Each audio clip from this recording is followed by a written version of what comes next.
asalaamaaleykum mbokk yi ñi ngi am mbégte di leen dalal ci seen i xibaaru météo gannaaw tekkaaral gi ñu nemmeeku woon ci àllarba bi ci talaata bi dana wéy nag ci guddik àllarba gi waaye tamit ci alxames bi bu ñu xoolee ci gox yu bëri ci réew mi tekkaaral lañ fay nemmeeku fudul nag boori bëj Saalum rawatina boori Casamance foofee dañ fa séentu ay taw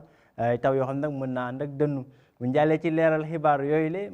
mbokk yi dinañ gis que ne ci image satellite bi dinañ am ay niir yoo xam ne dana jógee diggante Guinée ak Mali wàllu yan nag jëm ci boori bëj Saalum foofee sax la ñuy séentu ay taw waaye li des ci dëkk bi nag dana asamaan si dana leer bu baax rawatina bëccëg gi nag jant bi moo fi gën a fës bu ñu xoolee ci guddik tey gi le jëm nag ba ëllëg ci suba dinañ séentu ay taw ni ñu ko waxee léegi ci tàmbali gi ay taw yoo xam ne dana ànd ak dënnu ci diggante Ziguinchor Sédhiou Kolda waaye tamit jëm ba boori Kédougou bu ñu xoolee nag ci boori diggu réew mi maanaam boori Saloum jàpp Petite Côte bi foofee nag dana ami niir rawatina boori Fatick Kaolack Kaffrine ak boori Tambacounda li des ci dëkk bi nag asamaan si dana fa leer bu baax dana am tuuti niir yu fay doxantu rawatina boori bëj gànnaar jàpp nag boori sow maanaam boori Ndakaaru Thiès ak boori Mbour bu ñu xoolee température yi dana xaw a dal ci boori Casamance boori Ziguinchor ak Sédhiou ñu ngi fay séntu ñaar fukki degré ak ñaar jëm ba ñaar fukki degré ak ñett waaye nag dana tàmbalee kawe ci diggu réew mi jàpp ba boori bëj gànnaar ñaar fukki degré ak benn jëm ba ñaar fukki degré ak ñaar ci la ñuy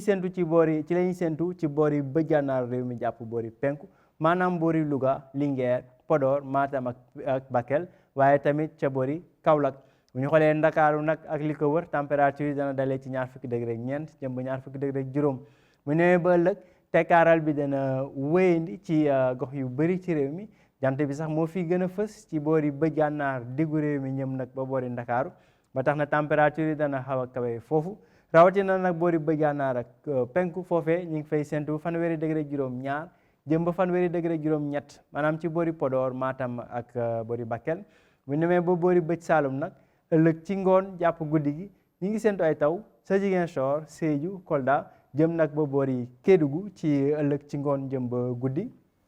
tekkaaral nag la ñuy nemmeeku ci diggu réew mi rawatina boori Saalum foofee dana ami niir yooyu nag mën naa joxe ay wisisal yu ndaw waaye teewul tekkaaral la ñuy nemmeeku ci gox yu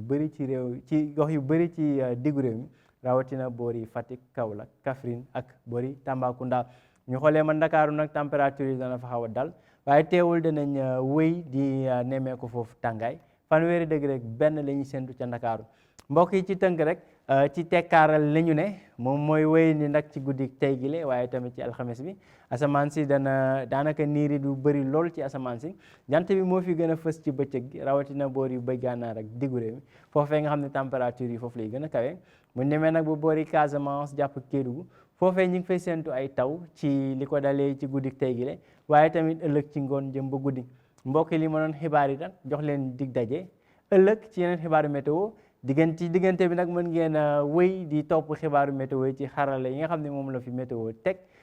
jëm ci wàllu réseaux sociaux yi maanaam ci page Facebook am ci Twitter ci chaîne YouTube am waaye tamit ci site web officiel bi muy www.anacim.sn ñu ngi leen jox di daje ba ëllëg ci yeneen xibaaru météo jërë ngeen jëf